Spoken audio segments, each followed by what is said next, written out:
আসসালামু আলাইকুম। এটিএন বাংলা সংবাদে আপনাদের সবাইকে স্বাগত জানাচ্ছি। আমি ফিরোজ তোহা। শুরুতেই বিআরবি কেবলস সংবাদ শিরোনাম। যুক্তরাজ্য ফেরত জাতীয় বিমানের ক্রুদের মধ্যে করোনার নতুন ধরন শনাক্ত হয়েছে, জানালেন পররাষ্ট্রমন্ত্রী।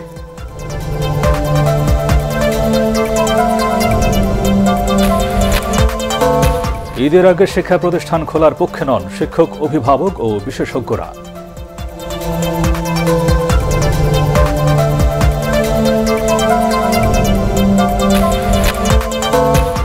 পরীক্ষা উত্তীর্ণ হওয়ার পরও নিয়োগ পাচ্ছেন না ১৫০০-এরও বেশি উপসহকারী কৃষি কর্মকর্তা।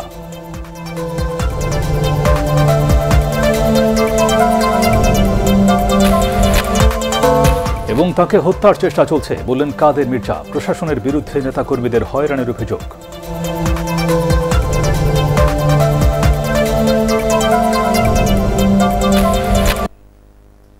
শুনছিলেন বিআরবি কেবলস সংবাদ শিরোনাম। এবার বিস্তারিত। যুক্তরাজ্য ফেরত জাতীয় বিমানের ক্রুদের মধ্যে করোনা ভাইরাসের নতুন ধরন শনাক্ত হয়েছে বলে জানিয়েছেন পররাষ্ট্রমন্ত্রী ডক্টর একে আব্দুল মোমেন। পররাষ্ট্র মন্ত্রণালয়ে সাংবাদিকদের তিনি বলেন, মুজিব শতবর্ষ ও স্বাধীনতার সুবর্ণ জয়ন্তী অনুষ্ঠানে ৫টি দেশের রাষ্ট্র এবং সরকার প্রধানদের সাথে বিভিন্ন চুক্তি ও সমঝোতা স্মারক সই হবে। জানাচ্ছেন মনির হোসেন তপু। দেশে করোনার সংক্রমণ আবারও বাড়ছে। এরই মধ্যে ৩ মাস আগে যুক্তরাজ্যে শনাক্ত হওয়া নতুন ধরনের করোনা ভাইরাসের সন্ধান পাওয়া গেছে কয়েকজনের দেহে। এ অবস্থায় সব ধরনের প্রস্তুতি নেওয়া হয়েছে বলে জানিয়েছেন পররাষ্ট্রমন্ত্রী। এই জন্য কেউ কেউ অসন্তুষ্ট হবে। এ সময় তিনি আরও জানান, আগামী ১৭ থেকে ২৬ মার্চ মুজিব শতবর্ষ ও স্বাধীনতার সুবর্ণ জয়ন্তী উপলক্ষে ১০ দিনব্যাপী অনুষ্ঠানের আয়োজন করা হয়েছে। তবে করোনার এই পরিস্থিতিতে সবকিছুই করা হবে সীমিত পরিসরে। এটা আমাদের চিন্তার কারণ। আমাদের কিছু লন্ডন ফেরত যারা আসছিলেন তাদের মধ্যে কয়েকজন নতুন ভেরিয়েন্টটা দেখা দিয়েছে। আমি শুনেছি ইভেন যে এয়ারলাইন যে আসছে আর আমাদের এয়ার ক্রুর মধ্যেও সেইটা এসেছে। সো হুইচ ইজ মানে আমাদের we have to be careful, সতর্ক থাকতে হবে আর কি না। তবে এখন আমরা এই 10 দিনে আমরা সীমিত আকারেই করছি স্বাস্থ্যবিধি মেনে। এই জন্য সবাইকে দাওয়াত দেওয়া হবে না, স্বল্প সংখ্যক লোককে দেওয়া হবে। পররাষ্ট্রমন্ত্রী বলেন, 5টি দেশের রাষ্ট্র ও সরকার প্রধানদের সাথে বিভিন্ন বিষয়ে চুক্তি এবং সমঝোতা স্মারক সই হবে। অনেকগুলো এমইউ সই হবে, বিভিন্ন দেশের সাথে সই হবে, চুক্তি হবে, সব ভারতের সাথেও হবে। আমাদের সরকারের প্রতি যেহেতু অন্যান্য সরকার প্রধান সরকারের অত্যন্ত কি বলবো কনফিডেন্স আছে, বিশ্বাস আছে, সেই জন্য এতগুলো head of government, head of state আসতেছেন এবং এতগুলো সরকার প্রধান আমাদের এই অনুষ্ঠানে আপনার পার্টিসিপেট করতেছেন। This is an achievement of Bangladesh. বিগত সময়ে বিভিন্ন দেশের সাথে হওয়া চুক্তি বাস্তবায়নের বিষয়ে জোর দেওয়া হবে বলে জানান ডক্টর একে আব্দুল মোমেন। ইভেন যে এয়ারলাইন যে আসছে। মনির হোসেন তপু, এটিএন বাংলা, ঢাকা। দেশে করোনা ভাইরাসে গত ২৪ ঘন্টায় আরও ১২ জনের মৃত্যু হয়েছে। এ নিয়ে মৃতের সংখ্যা বেড়ে দাঁড়ালো ৮৫২৭ জনে। মৃতদের মধ্যে ৯ জন পুরুষ আর ৩ জন নারী। সবশেষ ১৬,২০৬টি নমুনা পরীক্ষায় ১০১৪ জনের করোনা শনাক্ত হয়েছে। শনাক্তের হার ৬.২৬%। মোট আক্রান্তের সংখ্যা ৫,৫৬,২৩৬ জন। সবশেষ ২৪ ঘন্টায় সুস্থ হয়েছেন ১,১৩৮ জন। মোট সুস্থ হয়েছেন ৫,১০,৩১০ জন। স্বাস্থ্য অধিদপ্তরের সংবাদ বিজ্ঞপ্তিতে এসব তথ্য জানানো হয়। এদিকে গত ২৪ ঘন্টায় সারা দেশে করোনা ভাইরাসের টিকা নিয়েছেন ৮৬,১৩২ জন। এ পর্যন্ত ভ্যাকসিন নিয়েছেন মোট ৪৩,০৪,২৫৯ জন।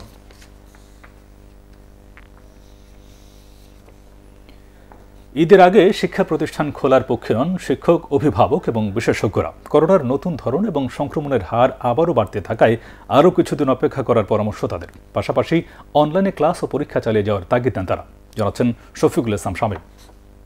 জাতীয় পরামর্শ কমিটির সঙ্গে আলোচনা সাপেক্ষে সরকার সিদ্ধান্ত গ্রহণ করবে। করোনা ভাইরাসের সংক্রমণ বাড়তে থাকলে শিক্ষা প্রতিষ্ঠান খোলার তারিখ আবারও পেছাতে পারে। শিক্ষামন্ত্রীর এমন ইঙ্গিতে এটা নিশ্চিত যে সহসাই খুলে দেওয়া হচ্ছে না স্কুল কলেজ। এক নাগারে এতদিন এর আগে দেশে বন্ধ থাকেনি শিক্ষা প্রতিষ্ঠান। তারপরও পরিস্থিতি বিবেচনায় শিক্ষা মন্ত্রণালয় ও সরকারকে আরও ধৈর্য ধরার পরামর্শ দিয়েছেন অভিভাবক ও চিকিৎসকরা। এই মুহূর্তে শিক্ষা প্রতিষ্ঠানগুলো না খোলাই ভালো, কেননা নতুন যে স্ট্রেন এসছে সেটা কিন্তু মারাত্মক এবং দ্রুততার সাথে ছড়িয়ে যায়। যদি করোনা সংক্রমণ থেকেই থাকে তাহলে ঈদের পরে বসে সেটা গুরুত্ব সহকারে সিদ্ধান্ত নিয়ে স্কুল খোলা যায় কিনা সে বিষয়ে সিদ্ধান্ত নেবেন আমি মনে করি। শিক্ষক ও শিক্ষাবিদরা বলছেন শিক্ষা কার্যক্রম বা বর্ষ শেষ করতে যা প্রয়োজন তা অনলাইনেও সম্ভব। ঈদের আগে স্কুল কলেজ না খুলতেও মত দেন তারা। প্রয়োজনে শিক্ষা প্রতিষ্ঠানগুলো খোলার ব্যাপারে আরও কয়েক মাস সময় নেওয়া যেতে পারে, কারণ এই নতুন ভেরিয়েন্টটা বেশ বিপজ্জনক মনে হচ্ছে।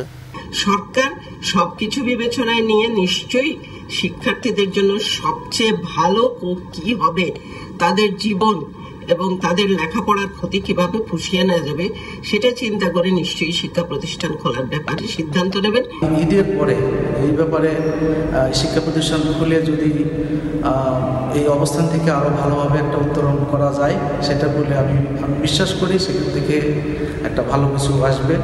করোনা সংক্রমণ পরিস্থিতি আগামী 1 মাসে কোথায় যায়, আক্রান্তের হার কেমন হয়, এসব দেখেই চূড়ান্ত সিদ্ধান্ত নিতে শিক্ষা মন্ত্রণালয়ের প্রতি আহ্বান জানান অভিভাবক, চিকিৎসক ও শিক্ষাবিদরা।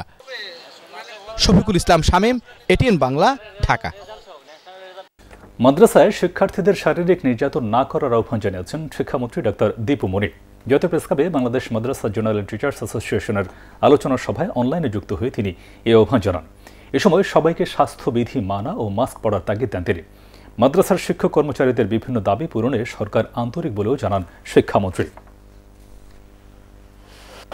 সর্বোচ্চ আদালতের নির্দেশনার মাধ্যমে যেখানে শিক্ষার্থীদেরকে কোনো ধরনের শারীরিকভাবে শাস্তি দেওয়া নিষিদ্ধ করা হয়েছে, সেখানে মাদ্রাসার ক্ষেত্রে এখনো বেতের ব্যবহার এবং সেটা একেবারে চূড়ান্ত রকমের অপব্যবহার আমরা দেখছি প্রায় ইন্টারনেটে। এই বিষয়গুলো আমাদের খেয়াল রাখতে হবে। নিয়োগের সব পরীক্ষা উত্তীর্ণ হয়েছে পুলিশ ভেরিফিকেশনও। তারপরও উপসহকারী কৃষি কর্মকর্তা হিসেবে নিয়োগ পাচ্ছেন না 1650 জন। এতে চরম হতাশায় দিন কাটছে তাদের। গাফিলতির অভিযোগ উঠেছে কৃষি সম্প্রসারণ অধিদপ্তরের বিরুদ্ধে, জানাচ্ছেন মাহবুব কবির চপল। চাকরির সুপারিশ প্রাপ্ত হয়েছেন, তারপরও বেকার তারা। ধর্ণা দিচ্ছেন খামার বাড়ি কৃষি সম্প্রসারণ অধিদপ্তরে। এভাবে কাটছে দিনের পর দিন, বাড়ছে হতাশা। 2018 সালের জানুয়ারিতে উপসহকারী কৃষি কর্মকর্তা নিয়োগের বিজ্ঞপ্তি দেওয়া হয়। প্রিলিমিনারি লিখিত ও মৌখিক পরীক্ষা শেষে 1650 জনকে নিয়োগের সুপারিশ করে বাছাই কমিটি। এরপর বছর পার হলেও এখনও কাজে যোগ দিতে পারেননি তারা। পুলিশ ভেরিফিকেশন হওয়া যাওয়ার প্রায় 14 মাস আমাদের রেজাল্ট হয়েছে, কিন্তু আমাদের এখন পর্যন্ত কোনো কোনো কিছু হচ্ছে না। আমরা এখন বেকার অবস্থায় জীবনযাপন করছি। গত 14 মাস ধরে আমরা অপেক্ষা করতেছি এটার জন্য। এই নিয়োগে কি হয়েছে সেটা আসলে আমার বড় বিষয় না। আমরা যোগ্যতা দিয়ে এখানে এসেছি। আমার প্রতিবন্ধী করে চাকরি হয়েছে। সমাজে তো আমরা আগ থেকেই ঘৃণিত, যেটা এখন আসলে মানে যা ভাষা প্রকাশ করতে পারতেছে না, অনেক কষ্ট আছে। আমাদের জয়েন হবে এই প্রেক্ষিতে আমরা সকল চাকরি বাকরি ছেড়ে দিছি। এখন আমাদের পরিবার পরিজন নিয়ে আমাদের পথে বসার উপক্রম হয়ে গেছে। মাঠ পর্যায়ে উপসহকারী কৃষি কর্মকর্তার হাজার হাজার পদ খালি থাকলেও তাদের নিয়োগে কেন দেরি হচ্ছে, এর কারণ জানালেন প্রতিষ্ঠানটির মহাপরিচালক। বর্তমানে আমাদের অনেক পদই শূন্য। আমাদের এই নিয়োগ প্রক্রিয়া শেষ হওয়ার পরে যাই হোক একটি মামলা হয়েছে, মামলা হওয়ার কারণে এটি কিন্তু এখন স্থগিত আছে। জানা গেছে নিয়োগের ক্ষেত্রে জেলা কোটা সহ অন্যান্য কোটা অনুসরণ না করায় হাইকোর্টে রিট করলে স্থগিতাদেশ দেন আদালত। তবে এসব অভিযোগ ভিত্তিহীন বলে দাবি করছেন কৃষি সম্প্রসারণ অধিদপ্তরের মহাপরিচালক। কোটার যে ব্যবস্থাপনা একেবারে সঠিকভাবে আমরা নিয়োজিত করেছি। হয়তো বাইরে আপনারা অনেক কথাই শুনেছেন, একটা কেস হইলে দেখা যাবে যে কথার কথা অনেক সময় অনেক কিছুই আসলে কথার দূষণ আমি বলবো। এটা আমাদের পক্ষ থেকে যে দফারি জবাব, সেই জবাবগুলিও সম্পন্ন হয়েছে এবং এর প্রেক্ষিতে খুব শীঘ্রই আমরা এইটুকু আশা করতে পারি এই ব্যাপারে আর সমাধান হবে। এই নিয়োগে জটিলতার সমাধান না হওয়া পর্যন্ত অন্যান্য নিয়োগ প্রক্রিয়াও স্থগিত রাখার নির্দেশ দিয়েছে হাইকোর্ট। মাহবুব কবির চপল, এটিএন বাংলা, ঢাকা। লক্ষ্মীপুর 2 আসনের উপনির্বাচনে আওয়ামী লীগের মনোনয়ন পেয়েছেন নূর উদ্দিন চৌধুরী নয়ন। গণভবনে প্রধানমন্ত্রী শেখ হাসিনার সভাপতিত্বে আওয়ামী লীগের সংসদীয় বোর্ড ও স্থানীয় সরকার জনপ্রতিনিধি মনোনয়ন বোর্ডের যৌথ সভায় এই মনোনয়ন দেওয়া হয়। নয়ন লক্ষ্মীপুর জেলা আওয়ামী লীগের সাধারণ সম্পাদকের দায়িত্ব পালন করছেন। এছাড়াও সভায় ষষ্ঠ দফায় ১১টি পৌরসভা এবং প্রথম ধাপে ৩৭১টি ইউনিয়ন পরিষদের মধ্যে ঢাকা, সিলেট ও চট্টগ্রাম বিভাগের ইউনিয়ন পরিষদ ছাড়া অন্যান্য ইউনিয়ন পরিষদে চেয়ারম্যান পদে আওয়ামী লীগ প্রার্থীদের নাম চূড়ান্ত করা হয়।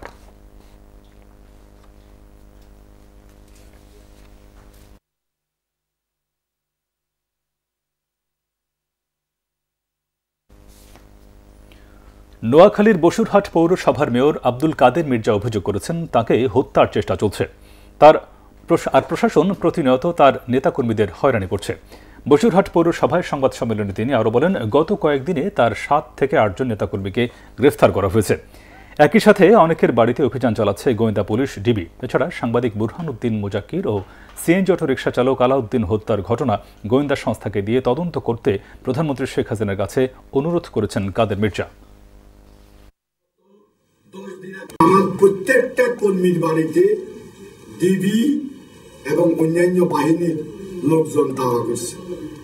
এখানে একতরফাভাবে সবকিছু প্রশাসন আমার বিরুদ্ধে, আজকে নোয়াখালীর একরাম, তারপরে এই যে নিজাম আজারি, তাদের অস্ত্র, এগুলো আমার বিরুদ্ধে ব্যবহার হচ্ছে।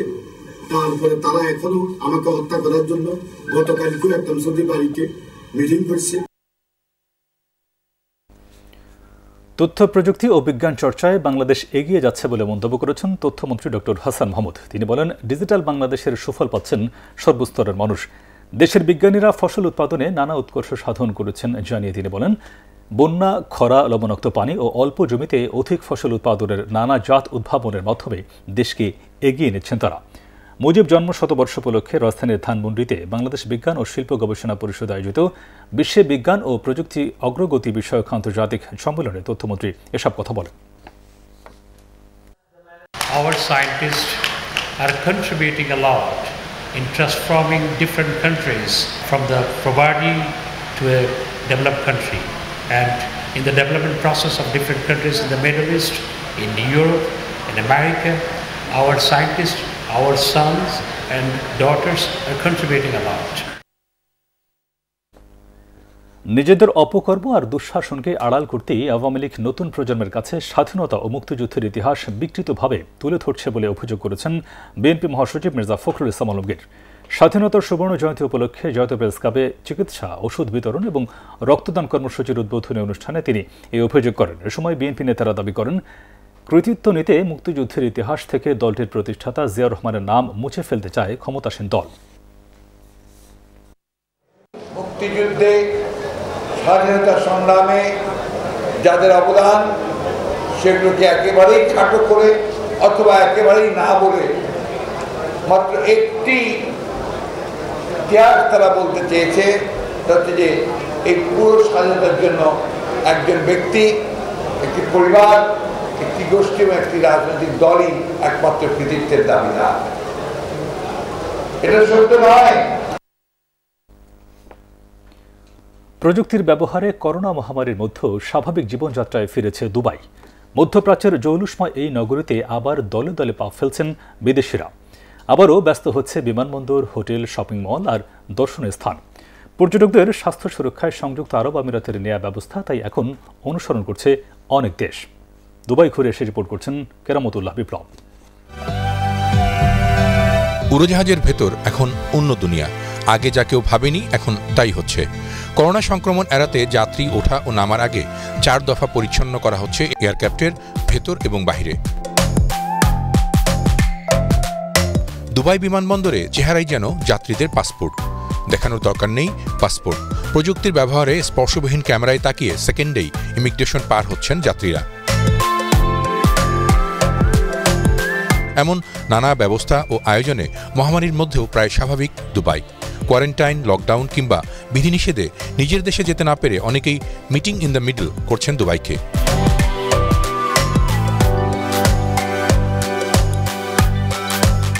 ভারত ও বাংলাদেশ থেকেও অনেকে গিয়ে ইউরোপ, আমেরিকা থেকে আসা স্বজনদের সাথে মিলছেন সেখানে। আল্লাহর রহমতে এটা ইমপ্রুভ হচ্ছে এবং আগের থেকে অনেক ইমপ্রুভ হয়ে গেছে। আমি ভ্যাকসিন দিলাম, আমার ফ্যামিলিতে সবাই ভ্যাকসিন দিল। 2-3 মাস সেকেন্ড লকডাউন ছিল, এখন মোটামুটি ইনশাল্লাহ সবাই ভালো আছে। ওদিকে দুবাই ফ্রেম, ব্রুজ খলিফা সহ চোখ ধাঁধানো সব স্থাপনায় পর্যটক টানতে টিকিটে দেয়া হয়েছে মূল্য ছাড় বা অফার, যা আগে কখনো হয়নি। তাই এসবেও ভিড় বাড়ছে। করোনার কারণে গত বছর বাতিল করা দুবাই এক্সপো এবছর অক্টোবর থেকে শুরুর ঘোষণা দিয়েছে দেশটি, যা চলবে এক নাগাড়ে 6 মাস। লক্ষ্য 2.5 কোটি পর্যটক। এখানে পর্যটকদের আকর্ষণ করে সেই ট্যুরিজমকে আবার আগের অবস্থায় ফিরিয়ে আনার চেষ্টা করা হচ্ছে এবং এতে সফলতা, কারণ যে বাধা বিপত্তিগুলো পার করতে হয়েছে এই করোনা মহামারীর কারণে সেগুলো সফলভাবেই উতরে গেছে দুবাইয়ের পর্যটন কর্তৃপক্ষ এবং সারা বিশ্বের পর্যটকরা আবার আসা শুরু করেছে এই পর্যটন মহানগরীতে। কেরামতুল্লাহ বিপ্লব, ATN বাংলা, খলিফা টাওয়ার, দুবাই। রাজধানীতে অনুষ্ঠিত হয়েছে বঙ্গবন্ধু কন্যা শেখ হাসিনা চলচ্চিত্রের শুভ মুহূর্ত। শুক্রবার বসুন্ধরা ইন্টারন্যাশনাল কনভেনশন সেন্টারে আয়োজিত অনুষ্ঠানে প্রধানমন্ত্রীর ব্যক্তিগত ও রাজনৈতিক জীবনী নিয়ে চলচ্চিত্র নির্মাণের উদ্যোগ নেয় ATN এন্টারটেইনমেন্টকে ধন্যবাদ জানিয়ে স্পিকার ডক্টর শিরিন শারমিন চৌধুরী বলেন, এটি অনন্য কার্যক্রম এবং সময়ের দাবি। এ সময় রাজনৈতিক দূরদর্শিতা ও নেতৃত্বের কারণে নতুন প্রজন্মের কাছে শেখ হাসিনা স্মরণীয় হয়ে থাকবেন বলে মন্তব্য করেন ATN বাংলার চেয়ারম্যান ডক্টর মাহফুজুর রহমান। শারমিন রিহার রিপোর্ট। জাতির পিতা বঙ্গবন্ধু শেখ মুজিবুর রহমানের জন্মশতবার্ষিকী উপলক্ষে পালিত হচ্ছে মুজিব বর্ষ। এই আয়োজনের অংশ হতে ATN এন্টারটেইনমেন্ট নির্মাণ করতে যাচ্ছে স্বল্পদৈর্ঘ্য চলচ্চিত্র বঙ্গবন্ধু কন্যা শেখ হাসিনা। এতে উঠে আসবে প্রধানমন্ত্রীর সফল রাষ্ট্র পরিচালনা, ব্যক্তিগত এবং রাজনৈতিক জীবনের গল্প। চলচ্চিত্রটি পরিচালনা করেছেন অনন্যা রুমা।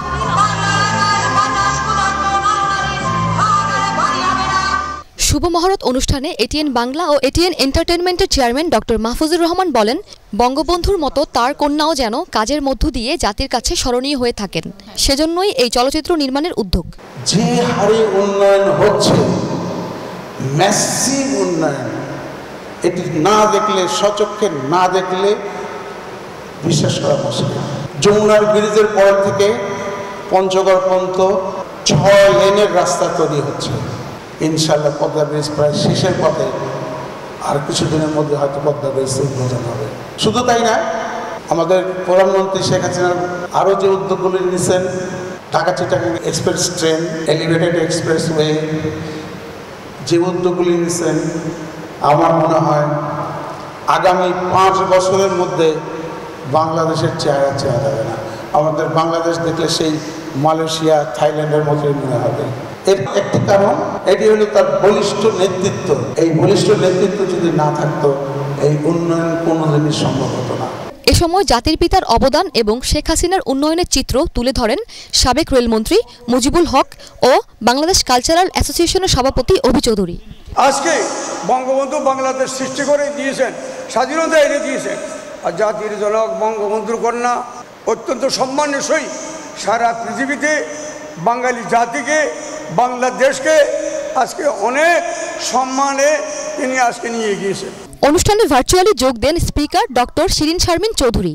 তিনি বলেন, অর্থনৈতিক উন্নয়ন ও গণতন্ত্র প্রতিষ্ঠায় শেখ হাসিনার ভূমিকা অনন্য। এই চলচ্চিত্রটি নির্মাণের সফলতা কামনা করছি একান্তভাবে এবং আমি আশা করি বাংলাদেশের উন্নয়ন শীর্ষক যে অনুষ্ঠানমালা ATN প্রচার করা হবে, সেজন্যও আমি জাতীয় সংসদের সকল মাননীয় সদস্যদের পক্ষ থেকে আন্তরিক ধন্যবাদ জানাচ্ছি। পরে সাংস্কৃতিক পর্বে গান পরিবেশন করে অতিথিদের মুগ্ধ করেন ATN বাংলা ও ATN নিউজের চেয়ারম্যান ডক্টর মাহফুজুর রহমান ও সঙ্গীত শিল্পী আখি আলমগীর।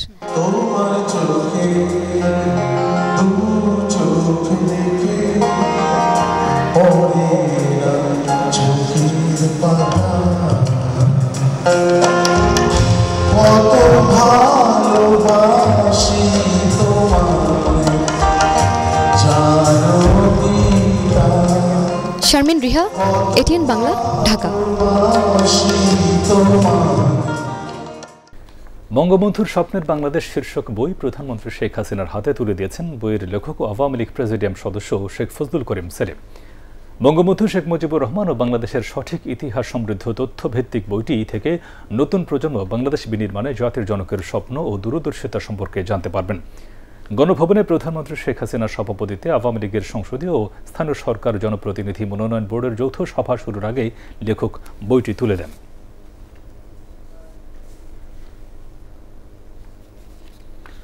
কোনো জোটে না থাকার কথা জানিয়ে জাতীয় পার্টির চেয়ারম্যান জেএম কাদের বলেছেন তার দল আর কখনোই পরগাছা হয়ে রাজনীতি করবে না। নিজস্ব স্বকীয়তা নিয়ে রাজনীতির মাঠে এগিয়ে যাবে জাতীয় পার্টি। দলীয় চেয়ারম্যানের বনানী কার্যালয়ে এক অনুষ্ঠানে জেএম কাদের অভিযোগ করেন, সংসদীয় গণতন্ত্রের নামে আওয়ামী লীগ ও বিএনপি এক নায়কতন্ত্র প্রতিষ্ঠা করেছে।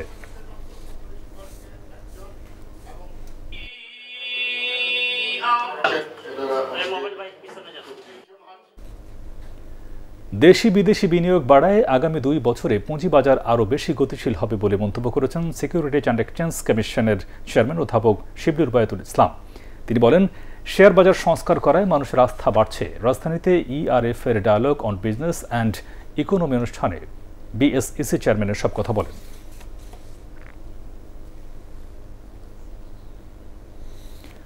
প্রধানমন্ত্রী শেখ হাসিনার দেয়া লক্ষ্যকে সামনে রেখে নিরলসভাবে কাজ করছে ঢাকা দক্ষিণ city corporation.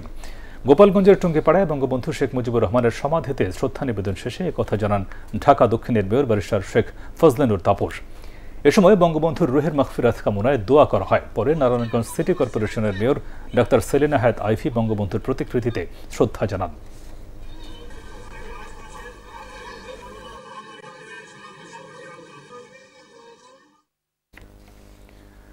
Gazipur city corporation এলাকায় শতভাগ শিক্ষা ও চিকিৎসা সেবা নিশ্চিত করা হবে বলে জানিয়েছেন গাজীপুরের মেয়র জাহাঙ্গীর আলম।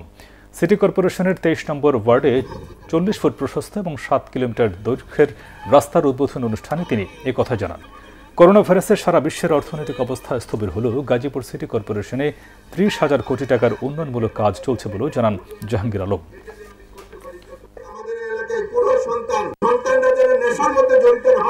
তাদেরকে আমরা মাঠ দিচ্ছি, খেলাধুলার জায়গা দিচ্ছি, স্কুল দিচ্ছি এবং লেখাপড়া করার জন্য তার পরিবেশ তৈরি করে দিচ্ছি।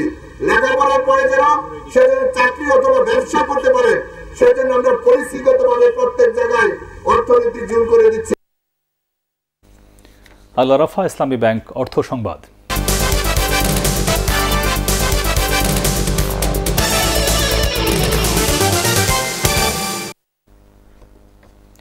যমুনা ব্যাংক লিমিটেডের রাজশাহী, রংপুর, খুলনা এবং বরিশাল অঞ্চলের বার্ষিক ব্যবসায়িক সম্মেলন অনুষ্ঠিত হয়েছে। স্থানীয় একটি হোটেলে আয়োজিত সম্মেলনে সভাপতিত্ব করেন ব্যাংকের ব্যবস্থাপনা পরিচালক ও প্রধান নির্বাহী কর্মকর্তা মির্জা ইলিয়াস উদ্দিন আহমেদ। বিশেষ অতিথি ছিলেন যমুনা ব্যাংক ফাউন্ডেশনের চেয়ারম্যান নূর মোহাম্মদ, যমুনা ব্যাংকের নির্বাহী কমিটির chairman Ismail Hossain Siraji, risk management কমিটির chairman engineer AKM Mosharraf Hossain, Jamuna bank capital management লিমিটেডের চেয়ারম্যান সিরাজুল ইসলাম ভরসা ও পরিচালক বেলাল হোসেন। প্রাইম ব্যাংক লিমিটেডের নতুন ব্যবস্থাপনা পরিচালক ও প্রধান নির্বাহী কর্মকর্তা হিসেবে যোগ দিয়েছেন হাসান রশিদ।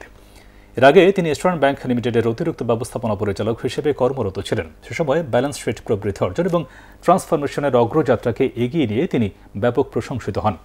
ক্রেডিট অ্যাগ্রিকোল ইন্দোসুয়েজে তিনি তার কর্মজীবন শুরু করেন। পরবর্তীতে HSBC ও স্ট্যান্ডার্ড চার্টার্ড ব্যাংকের বিভিন্ন ঊর্ধ্বতন পদে দায়িত্ব পালন করেন তিনি। এছাড়াও লোকাল ও মাল্টিন্যাশনাল ব্যাংকের কর্পোরেট রিস্ক ম্যানেজমেন্ট, SME এবং রিটেল ব্যাংকিংয়ে ঊর্ধ্বতন পদে 27 বছরের বেশি সময়ের অভিজ্ঞতা রয়েছে তার। মানি লন্ডারিংয়ের মাধ্যমে 2,000 কোটি টাকা পাচারের অভিযোগ এনে ফরিদপুর প্রেস ক্লাবের সাবেক সভাপতি ইমতিয়াজ হাসান রুবেল ও তার ভাই পৌর আওয়ামী লীগের সাবেক সাধারণ সম্পাদক সাজ্জাদ হোসেন বরকতকে ফাঁসানো হচ্ছে বলে অভিযোগ করেছে তাদের পরিবার।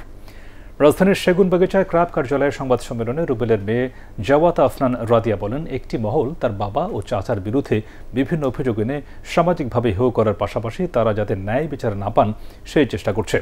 তিনি দাবি করেন, রুবেল ও বরকত ব্যবসার মাধ্যমে তাদের সম্পদ অর্জন করেছেন। এবারে পার্টেক্স খেলার খবর।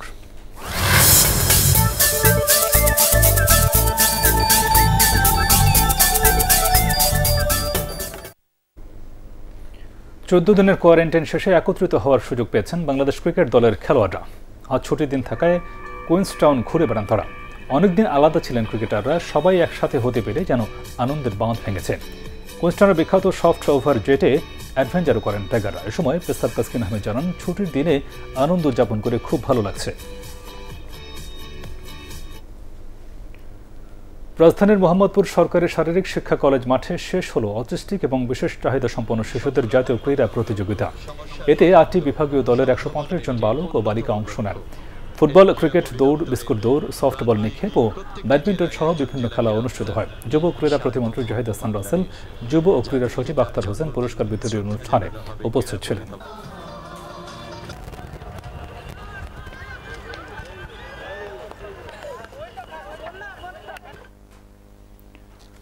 সাভার সেনানিবাসের গলফ ক্লাবে অনুষ্ঠিত হল মুজিববর্ষ ওয়ালটন স্বাধীনতা কাপ গলফ টুর্নামেন্ট। পরে বিজয়ীদের মধ্যে পুরস্কার বিতরণ করেন নবম পদাতিক ডিভিশনের জিওসি মেজর জেনারেল শাহিনুল হক।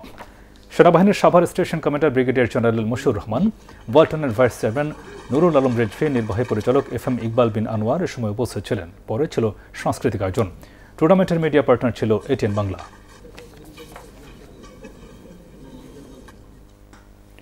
শেষ করার আগে BRB কেবলস সংবাদ শিরোনামগুলো আরও একবার। যুক্তরাজ্য ফেরত যাত্রী বিমানের ক্রুদের মধ্যে করোনার নতুন ধরন শনাক্ত হয়েছে, জানালেন পররাষ্ট্রমন্ত্রী।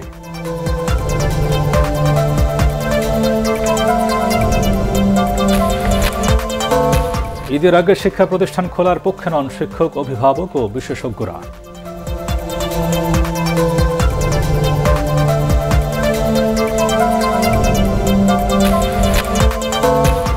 পরীক্ষা উত্তীর্ণ হওয়ার পরও নিয়োগ পাচ্ছেন না ১৫০০-এরও বেশি উপসহকারী কৃষি কর্মকর্তা।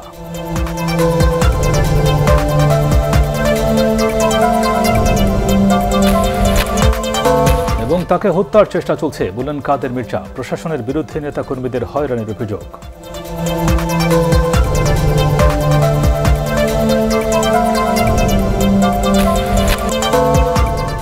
আর এই ছিল এখনকার মতোই। রইল পরবর্তী সংবাদ দেখবার আমন্ত্রণ। দর্শক, করোনা ভাইরাসের সংক্রমণ থেকে নিজেকে সুরক্ষিত রাখতে অবশ্যই মাস্ক পরুন, বারবার হাত পরিষ্কার করুন। আর ATN বাংলা সংবাদ ইউটিউবে দেখতে ব্রাউজ করুন, youtube/ATN বাংলা নিউজ। ধন্যবাদ সবাইকে।